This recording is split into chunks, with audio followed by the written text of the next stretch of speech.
রাসূল করিম সাল্লাল্লাহু আলাইহি ওয়াসাল্লাম মুস্কি হাসলেন। এমন সময় সাহাবী আশ্চর্য হয়ে গেলেন, ওই মেহমানও আশ্চর্য হয়ে গেলেন। এমন সময় আল্লাহর নবী বলেন, ও আমার পাগলা সাহাবী আনসারী, মদিনার আনসারী, শোনো, গত রাত তুমি আর তোমার বিবি মিলে যে অভিনয়টা সুন্দরভাবে করেছো, এই অভিনয় তোমরা কাউকে ঠকানোর জন্য না, একটা মেহমানকে পরিতৃপ্ত করার জন্য, রাসূলের মেহমানকে আপ্যায়ন করার জন্য, আমি রাসূলুল্লাহকে খুশি করার জন্য, আল্লাহকে খুশি করার জন্য গত রাত যে অভিনয়টা তোমরা করেছো, এটা আমি রাসূল যেমন পছন্দ করেছি, আমার আল্লাহ পছন্দ করেছে। আমার আল্লাহ পছন্দ করে তোমাদের শানে সূরা হাশরের 9 নম্বর আয়াত নাজিল করে দিয়েছে। একটু জোরে জোরে বলেন আল্লাহু আকবার। আমরা দুনিয়ার জমিনে কোনো কিছু করলে এটা কে দেখে? একটু জোরে বলেন, কে দেখে? আল্লাহ তাআলা বড় চমৎকার করে বলেন, ওয়াল্লাযীনা তাবাওয়াউদ দার ওয়াল ঈমান মিন ক্বাবলিহিম ইউহিব্বুনা মান হাজারা ইলাইহিম। আল্লাহ রাব্বুল আলামিন বলেন, যারা মদিনা মুনাওয়ারার মধ্যে মুহাজিররা যাওয়ার আগে ভাগে যারা ঘরের অধিবাসী ছিল, যাদের মদিনায় ঘর ছিল, বাড়ি ছিল, যারা আগের থেকে মদিনার অবস্থানকারী ছিল, আগের থেকে যারা ঈমানদার ছিল, সুবহানাল্লাহ বলেন, আগের থেকে যারা ঘরের অধিবাসী ছিল, ঘরের মালিক ছিল, এবং আগের থেকে যারা ঈমানদার ছিল, আল্লাহ রাব্বুল আলামিন বলেন এরা ভালোবাসে তাদেরকে যারা মদিনা মুনাওয়ারার দিকে হিজরত করেছে। বলুন, মদিনার সাহাবীদের অন্তরে, আনসারীদের অন্তরে রাসূলের সাহাবী মুহাজিরদের ভালোবাসা আছে না নেই? তারপরে আল্লাহ তাআলা বলছেন, ওয়ালা ইয়াজিদুনা ফি সুদুরিহিম হাজাতান মিম্মা উতু। এদের অন্তরের মধ্যে কোন ধরনের হাজত ছিল না, নাই, কোন হাজত নাই, তাদের অন্তরে কোন চাওয়া নাই। চাওয়া নাই মানে কি? এরা শুধু একটা জিনিসে চায়, রাসূলের ভালোবাসা। আমার ভালোবাসা যদি রাসূল কবুল করতেন, আমার ভালোবাসাটা যদি আল্লাহ কবুল করতেন, আমার এই কাজটা যদি নবীর পছন্দ হয়, আমাকে দেখলে যদি একবার রাসূল মুস্কি হাসে, এটা ছাড়া তাদের কোনো চাহিদাই ছিল না, কোনো চাওয়াই ছিল না। এরা নবীর জন্য সব দিতে রাজি ছিলেন। যারা রাসূল করিম সাল্লাল্লাহু আলাইহি ওয়াসাল্লাম আর সাহাবীদের মধ্যে যারা মক্কা থেকে আমার নবীর নির্দেশে, ইজাজতে, পারমিশনে, যারা মক্কা থেকে ইসলাম ঈমান রক্ষার জন্য আল্লাহ এবং রাসূলের নির্দেশে যারা মদিনায় হিজরত করেছিলেন, এদেরকে বলা হয় মুহাজিরিন। আনসার কারা? আনসার বলা হয় ওই সমস্ত সাহাবায়ে কেরামদেরকে যারা মদিনার ঈমানদার, যারা মুহাজিরদেরকে সাহায্য করেছিলেন এবং আশ্রয় দিয়েছিলেন, ঘর বাড়ি দিয়েছিলেন, তারাই হচ্ছে আনসার। আল্লাহ তাআলা বলছেন, যারা অগ্রগামী এবং প্রথম ঈমানদার মুহাজিরদের মধ্যে এবং যারা আনসার, তারা কেমন? ওয়াল্লাযীনা ইত্তাবাউহুম, যদি আমরা মিলিয়ে পড়ি, ওয়াল্লাযীনা ইত্তাবাউহুম বিইহসানিন, এবং তাদেরকে যারা সুন্দরভাবে যারা অনুসরণ করেছে।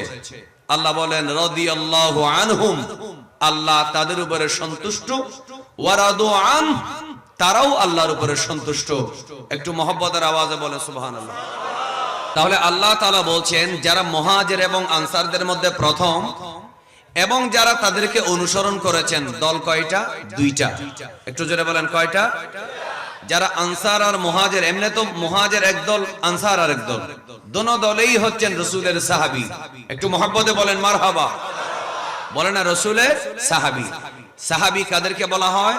যারা কপালের চোখে রাসূল করিম সাল্লাল্লাহু আলাইহি ওয়াসাল্লামের সামনে উপস্থিত হয়েছেন এবং আমার নবীকে ঈমানের সাথে চোখে দেখেছেন, অথবা চোখে আলো যদি না থাকে রাসূলুল্লাহর সামনে বসার সুযোগ হয়েছে।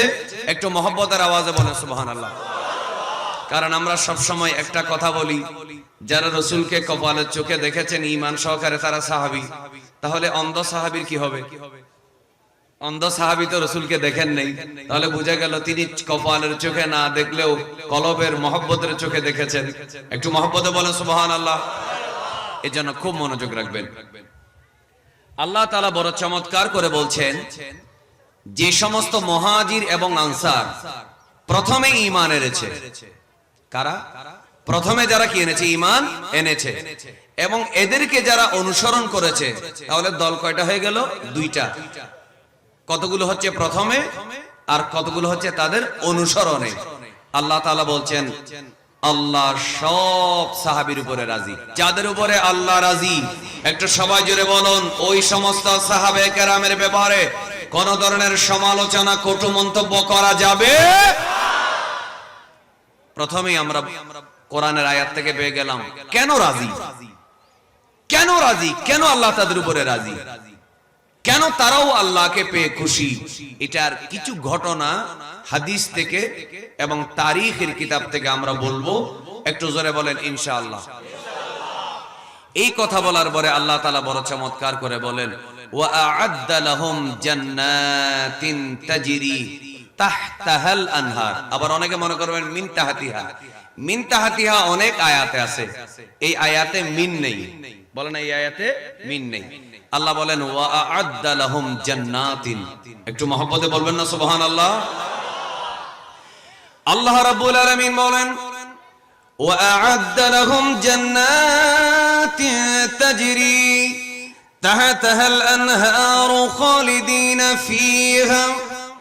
যে সমস্ত মুহাজির যারা মক্কা থেকে নিজের জন্মভূমি ছেড়ে, নিজের সন্তান ছেড়ে, নিজের অনেক সময় পরিবার ছেড়ে, অনেকে নিজের মা বাবা ছেড়ে, নিজের স্ত্রী ছেড়ে, জায়গা জমি, নিজের সমাজ, ব্যবসা বাণিজ্য, চাকরি বাকরি, কৃষি ক্ষেত, সমস্ত কিছু ছেড়ে যেই সমস্ত মানুষ আমার নবীর প্রেমে আল্লাহ রাব্বুল আলামিনের নির্দেশে যারা মদিনায় চলে গেল, যারা মুহাজির হয়ে গেল, আর মদিনার যে সমস্ত সাহাবে কেরাম আল্লাহর নবীর সেই সাহাবীদেরকে আশ্রয় দান করলো, আল্লাহ রাব্বুল আলামিন বলেন এদের সবার উপরে আমার আল্লাহ সন্তুষ্ট। শুধু তা নয়, আল্লাহ তাদের জন্য সুন্দর সুন্দর জান্নাতের বাগান তৈরি করে রেখেছে।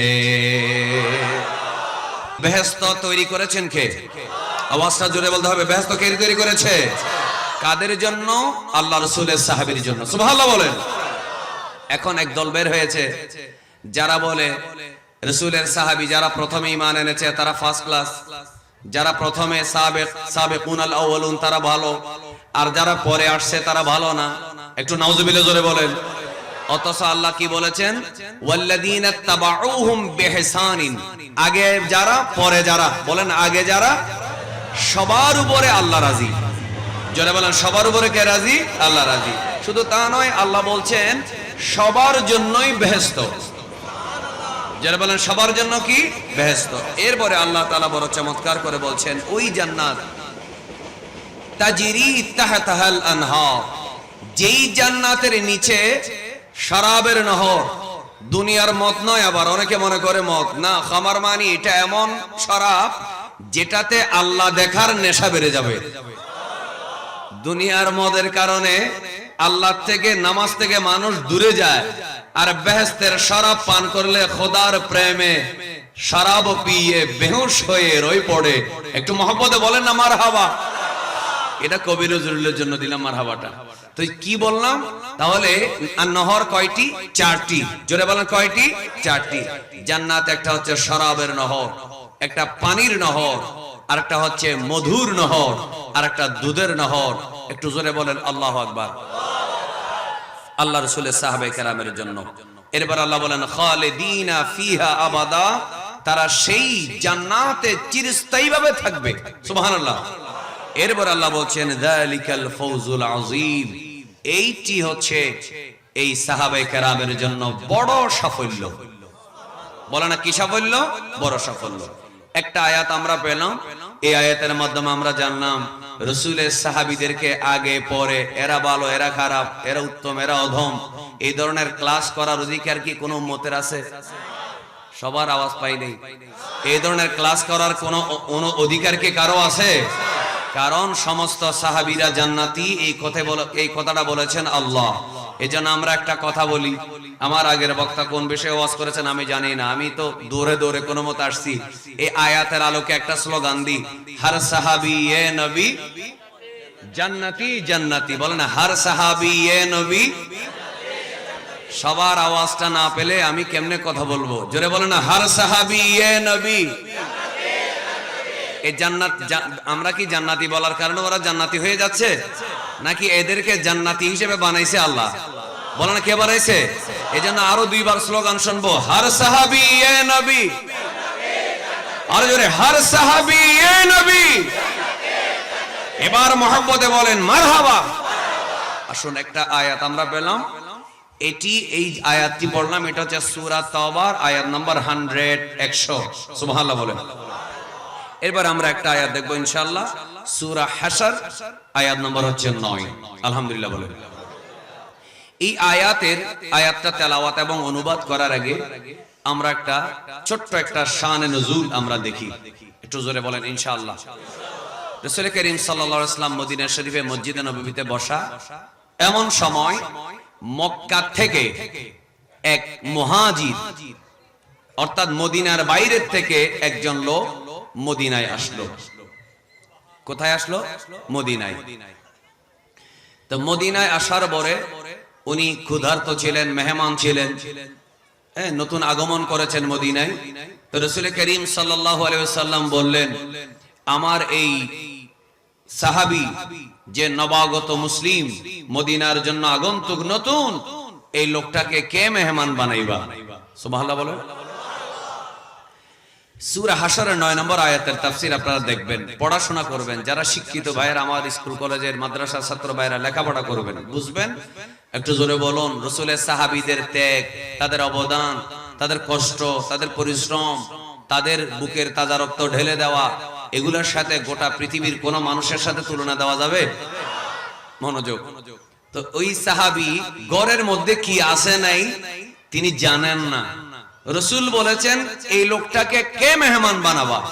এই কথা বলা মাত্র একজন হাত তুললো, বলো ইয়া রাসূলুল্লাহ, তাকে আমি মেহমান হিসেবে আমার ঘরে নিয়ে যাব।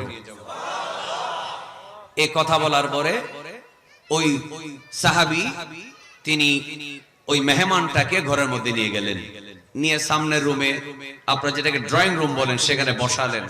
বসার রুমের মধ্যে ওনাকে, মেহমানকে বসালেন। এবার ভিতরের ঘরে গেলেন, গিয়ে সরাসরি স্ত্রীকে বললেন, আমি তো একজন মেহমান এনেছি, এটা আমার মেহমান না, এটা রাসূলের মেহমান। কার মেহমান? রাসূলের মেহমান। দাইফুর রাসূল বলেন না সাল্লাল্লাহু আলাইহি ওয়াসাল্লাম। আমি একজন নবীর মেহমান নিয়ে এসেছি। তো এখন চিন্তা করেন, ওই সময়ের পুরুষ সাহাবীরা যেমন ছিলেন রাসূলের জন্য ফেদায়ানে মুস্তাফা, রাসূলের জন্য কোরবান, জান উৎসর্গ করার জন্য রেডি ছিলেন, ঠিক তেমনি মহিলা সাহাবী যারা ছিলেন ওনারাও রাসূলের জন্য জান দিতে প্রস্তুত ছিলেন। বলুন তো দেখি, কোন মানুষের অন্তরে যদি নবীর প্রতি ভালোবাসা নিজের জানের চাইতে বেশি না হয়, ওই ব্যক্তিকে মুসলমান হইতে পারবে? আওয়াজ করে বলে। নিজের জানের চাইতে যদি রাসূলকে বেশি ভালো না বাসে, সে কখনো ঈমানদার হতে পারবে না। রাসূল করিম সাল্লাল্লাহু আলাইহি ওয়াসাল্লামের ওই সাহাবী নিজের বিবিকে বলল, বিবি আমার, আমি একটা কাজ করলাম, আমি আমার নবীর দরবারে বসাছিলাম, এমন সময় আমার নবী বললেন আমার মেহমানকে কে নিয়ে যাবে?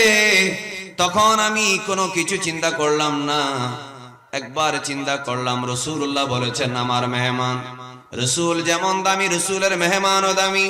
আমি যদি এই মেহমানকে যদি আমার ঘরে নিয়ে যেতে পারি, নিশ্চয় রাসূল খুশি হবে। রাসূলুল্লাহকে খুশি করার চাইতে বড় ডিউটি সাহাবে কেরামের ছিল না।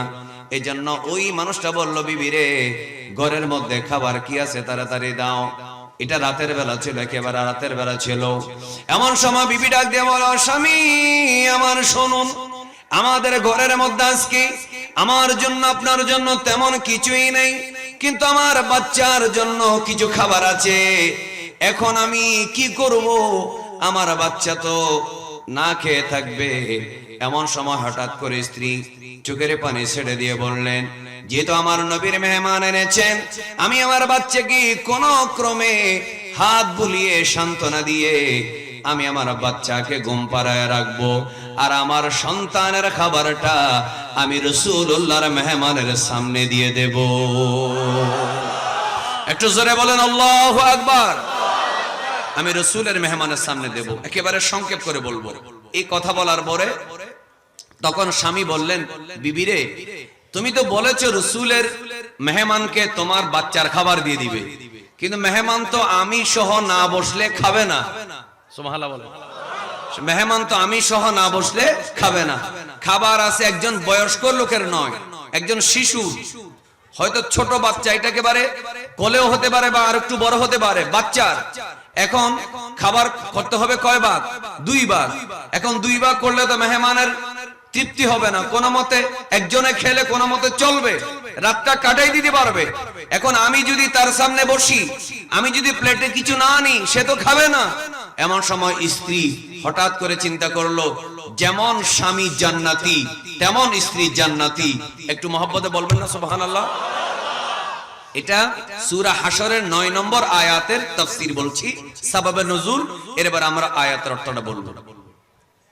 হঠাৎ করে বিবি বলল, এখন তো রাতের বেলা, ওই সময় তো কারেন্ট ছিল না, ইলেকট্রিসিটি ছিল না, লাইট ছিল না, ঝাড়বাতি ছিল না, কোন ধরনের বৈদ্যুতিক ব্যবস্থা ছিল না, তখন ছিল লন্ঠন চেরাগ। এমন সময় হঠাৎ করে বিবি বলল, আমার মাথায় একটা বুদ্ধি আসলো, আপনি লন্ঠন নিয়ে মেহমানের সামনে যাবেন, তেল ফুরিয়ে গেছে কিনা দেখার জন্য হঠাৎ করে আপনি হাত বাড়াবেন, সামনের দিকে প্রথমে খাবারগুলো, প্রথমে প্লেট 2টি নিবেন, এরপরে খাবার নিবেন। খাবার নেওয়ার পরে খাবারগুলো 2 ভাগ করার আগে হঠাৎ করে লন্ঠন অথবা প্রদীপ ঠিক করার মতো ভান করে অভিনয় করে আপনি হঠাৎ করে ওই প্রদীপটা নিভিয়ে দিবেন। নিভিয়ে দেওয়ার পরে খাবারের প্লেটটা মেহমানের সামনে দিবেন, আপনি খাওয়ার মতো করে আওয়াজ করবেন। এইভাবে মেহমান খুশি হয়ে যাবে, আর আমার যদি মেহমান খুশি হয়ে যায়, আমার নবী খুশি হয়ে যাবে, আর রাসূল খুশি হলে আমার আল্লাহ রাজি। একটু জোরে জোরে বলেন আল্লাহু আকবার। নবীর মেহমান যদি খুশি হয়, একটু জোরে বলেন, নবী খুশি হয় না বেজার হয়? আর একটু জোরে বলেন, খুশি হয় না বেজার হয়? রাসূল খুশি হলে আল্লাহ খুশি। জোরে বলেন, রাসূল খুশি হলে আল্লাহ। কারণ আমরা সবাই জানি, খোদা কি রেজা চাহতে हैं दो आलम, खुदा चाहता है রেজায়ে মুহাম্মদ সাল্লাল্লাহু আলাইহি ওয়াসাল্লাম। সমস্ত সৃষ্টি আল্লাহকে খুশি করতে চায়, আর আমার আল্লাহ আমার নবীকে খুশি করতে চায়। এজন্য যদি মেহমান খুশি হয়, রাসূল খুশি হবে। তো এখন কি করব? তিনি আস্তে করে চেরাগ ঠিক করতেছেন, চেরাগে তেল ভরবেন, এই ধরনের অবস্থা করে হঠাৎ করে চেরাগটা নিভিয়ে দিলেন। নিভিয়ে দেওয়ার পরে এবার আগুন খুঁজতেছেন, চেরাগ জ্বালাবেন। এই অবস্থা করতে গিয়ে মেহমানকে বললেন, এখন তো চেরাগ জ্বালানো সম্ভব না, আগুন আনতে একটু সময় লাগবে, চলুন আমরা খেয়ে ফেলি, খাবার শুরু করি। তো মেহমান অন্ধকারের মধ্যে সামনে যে প্লেট ছিল, বিসমিল্লাহ বলে খাবার শুরু করলেন। ওনার সামনে যে প্লেট ছিল, প্লেটের মধ্যে কোনো খাবার ছিল না। তিনি আস্তে করে খাওয়ার জন্য, চাবানোর জন্য যে জিহ্বায় বা দাঁতের মধ্যে একটা আওয়াজ করতে হয়, খাওয়ার মতো তিনি আওয়াজ করছেন, খাওয়ার মতো আওয়াজ করছেন। স্ত্রী ভিতর থেকে বলছেন, খাবার কি আরো লাগবে? দুজনের কি হয়েছে? বলে, হ্যাঁ, আমি আমারটা খাচ্ছি, মেহমান মেহমানেরটা খাচ্ছে। তিনি খাওয়ার মতো আওয়াজ করছেন, মেহমানের খাবার হয়ে গেল। খাবার হয়ে যাওয়ার পরে আস্তে করে স্ত্রী আবার লন্ঠনটা, চেরাগটা, প্রদীপটা জ্বালিয়ে দিল। রাতটা মেহমান শেষ করলো। আমার নবীর সাহাবী, ওই সাহাবী আর মেহমান দুজনেই ফজরের নামাজ পড়ার জন্য জামাতে শরীক হলেন। নামাজ শেষ হলো, রাসূল করিম সাল্লাল্লাহু আলাইহি ওয়াসাল্লাম নামাজের সালাম ফিরালেন। সালাম ফিরানোর পরে ওই সাহাবী মেহমান এবং মেজবান, অর্থাৎ যিনি অতিথি পরায়ণ, ওই দুইজনকে ডাকলেন। ডাকার পরে আমার নবী একটা মুস্কি হাসি দিয়ে দিলেন। রাসূল করিম সাল্লাল্লাহু আলাইহি ওয়াসাল্লাম মুস্কি হাসলেন। এমন সময় সাহাবী আশ্চর্য হয়ে গেলেন, ওই মেহমান আশ্চর্য হয়ে গেলেন। এমন সময় আল্লাহর নবী বলেন, ও আমার পাগলা সাহাবী আনসারী, মদিনার আনসারী, শোনো, গত রাত তুমি আর তোমার বিবি মিলে যে অভিনয়টা সুন্দরভাবে করেছো, এই অভিনয় তোমরা কাউকে ঠকানোর জন্য না, একটা মেহমানকে পরিতৃপ্ত করার জন্য, রাসূলের মেহমানকে আপ্যায়ন করার জন্য, আমি রাসূলুল্লাহকে খুশি করার জন্য, আল্লাহকে খুশি করার জন্য গত রাত যে অভিনয়টা তোমরা করেছো, এটা আমি রাসূল যেমন পছন্দ করেছি, আমার আল্লাহ পছন্দ করেছে। আমার আল্লাহ পছন্দ করে তোমাদের শানে সূরা হাশরের 9 নম্বর আয়াত নাজিল করে দিয়েছে। একটু জোরে জোরে বলেন আল্লাহু আকবার। আমরা দুনিয়ার জমিনে কোনো কিছু করলে এটা কে দেখে? একটু জোরে বলেন, কে দেখে? আল্লাহ তাআলা বড় চমৎকার করে কি বললেন? ওয়াল্লাযীনা তাবাওয়াউদ-দার ওয়াল-ঈমান মিন ক্বাবলিহিম ইউহিব্বুনা মান হাজারা ইলাইহিম। আল্লাহ রাব্বুল আলামিন বলেন, যারা মদিনা মুনাওয়ারার মধ্যে মুহাজিররা যাওয়ার আগে ভাগে যারা ঘরের অধিবাসী ছিল, যাদের মদিনায় ঘর ছিল, বাড়ি ছিল, যারা আগের থেকে মদিনার অবস্থানকারী ছিল, আগের থেকে যারা ঈমানদার ছিল, সুবহানাল্লাহ বলেন, আগের থেকে যারা ঘরের অধিবাসী ছিল, ঘরের মালিক ছিল, এবং আগের থেকে যারা ঈমানদার ছিল, আল্লাহ রাব্বুল আলামিন বলে এরা ভালোবাসে তাদেরকে যারা মদিনা মুনাওয়ারার দিকে হিজরত করেছে। বলুন, মদিনার সাহাবীদের অন্তরে, আনসারীদের অন্তরে রাসূলের সাহাবী মুহাজিরদের ভালোবাসা আছে না নেই? আওয়াজটা জোরে দিতে হবে। আছে। তারপরে আল্লাহ তাআলা বলছেন, ওয়ালা ইয়াজিদুনা ফি সুদুরিহিম হাজাতান মিম্মা উতু। এদের অন্তরের মধ্যে কোন ধরনের হাজত ছিল না, নাই, কোন হাজত নাই, এদের মধ্যে কোনো চাওয়া নাই। আমার দিকে দেখবেন, তাদের অন্তরে কোনো চাওয়া নাই। চাওয়া নাই মানে কি? এরা শুধু একটা জিনিসে চায়, রাসূলের ভালোবাসা। আওয়াজটা হয় না, আরো জোরে বলেন। মানে আমাকে আমার ভালোবাসাটা যদি রাসূল কবুল করতেন, আমার ভালোবাসাটা যদি আল্লাহ কবুল করতেন, আমার এই কাজটা যদি নবীর পছন্দ হয়, আমাকে দেখলে যদি একবার রাসূল মুস্কি হাসে, এটা ছাড়া তাদের কোনো চাহিদাই ছিল না, কোনো চাওয়াই ছিল না। এরা নবীর জন্য সব দিতে রাজি ছিলেন। এরপরে বলা হচ্ছে মিম্মা উতু ওয়ালা ইউসিরুনা ওয়া ইউসিরুনা ওয়া ইউসিরুনা ওয়া ইউসিরুনা আলা আনফুসিহিম। তারা নিজেদের উপরে, ঈসার মানে আপনারা জানেন, ঈসার মানে নিজের উপরে, আলা নফস, নিজের উপরে আরেকজনকে প্রাধান্য দেওয়া। অর্থাৎ আমি একটা খাবার আছে, আমরা কয়জন আছি? 2 জন। কথা বলেন, কয়জন? 2 জন। আমি নিজে না খেয়ে আমার ভাইকে দিয়ে দেওয়া, এটাকে বলা হয় ঈসার আলা নফস। সুবহানাল্লাহ বলেন। মানে আমি আমার ভাইকে আমার পছন্দনীয় জিনিসটা আমি নিজে না নিয়ে আমার মুসলমান ভাইকে দিয়ে দিলাম। যদি আপনি মুসলমান ভাইকে যদি খুশি করেন, আল্লাহ কি বেজার হয় না খুশি হয়? একটু সবাই জোরে বলুন, আমরা আল্লাহকে খুশি করতে চাই কি চাই না? আরো জোরে বলুন, চাই কি না? এই আয়াতের মধ্যে শিক্ষা আছে না নেই? আসেন। ওয়ায়ুসিরুনা আলা আনফুসিহিম ওয়ালাউ কানা বিহিম খাসাসা। আল্লাহ কি চমৎকার করে বলছেন দেখেন। অথচ যেই জিনিসটার ব্যাপারে তারা মেহমানকে প্রাধান্য দিল, এটা ছিল তার বাচ্চার খাবার। বাচ্চাকে তো হাত বুলিয়ে, গল্প বলে বা কবিতা পড়ে, নাক পড়ে তাকে তো ঘুম পাড়িয়ে দিল। আবার নিজেদের পেটেও খিদা ছিল, নিজেদের স্ত্রীর পেটেও খিদা ছিল, স্বামীর পেটেও খিদা ছিল। ওয়ালাউ কানা বিহিম খাসাসা, তাদের অন্তরে অভাব ছিল, তাদের পেটে খিদা ছিল, থাকার পরেও আরেকজন ইমানদার ভাইকে প্রাধান্য দিয়েছে। আল্লাহ বলেন, ওয়ামাই ইউকা শুহা নাফসিহি, যাদের অন্তরের কৃপণতা থেকে যাদের অন্তরকে রক্ষা করা হয়েছে, আল্লাহ বলেন ফাউলাইকা হুমুল মুফলিহুন। আমি সূরা হাশরের 9 নম্বর আয়াতে সার্টিফিকেট দিয়ে দিলাম, এই স্বামী স্ত্রী এবং এই ধরনের চরিত্র কিয়ামত পর্যন্ত যাদের মধ্যে থাকবে, সবাই সফল কাম, সাকসেসফুল, সফল কাম। একটু মহব্বতের সাথে বলবেন না সুবহানাল্লাহ? বলুন তো দেখি, এই 2টা আয়াত বললাম, একটা সূরা তাওবার 100 আর একটা হচ্ছে সূরা হাশরের 9। বলুন, রাসূলের সাহাবীদের সাথে কারো কোনো তুলনা দেওয়া যাবে? সবার আওয়াজ শুনি নেই, সবাই একসাথে বলেন, আমার নবীর সাহাবীদের সাথে কারো তুলনা হতে পারে না। ইয়া রাসূলুল্লাহ, আর জোরে জোরে ইয়া রাসূলুল্লাহ, ইয়া হাবিবাল্লাহ ইয়া রাসূলাল্লাহ ইয়া রাসূলাল্লাহ। একটু মহব্বতে বলেন সুবহানাল্লাহ।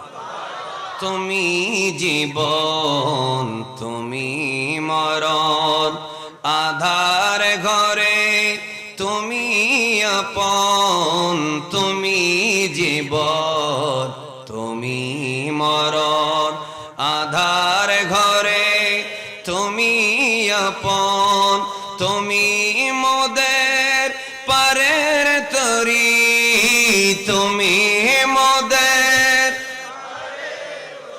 তুমি নিদানে তারানে ওয়ালা ইয়া রাসূলুল্লাহ, জোরে ইয়া রাসূলুল্লাহ ইয়া রাসূলুল্লাহ। একটু মহব্বতে বলেন মারহাবা। তুমি মোদের আশার আলো, বলেন তুমি মোদের,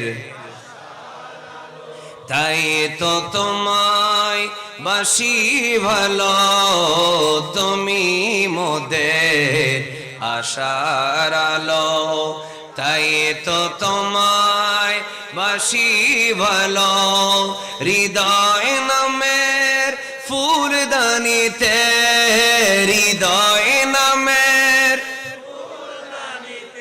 গেথে রেখেছি প্রেমের মালা ইয়া রাসূলুল্লাহ, আরে জোরে জোরে ইয়া রাসূলুল্লাহ ইয়া রাসূলুল্লাহ।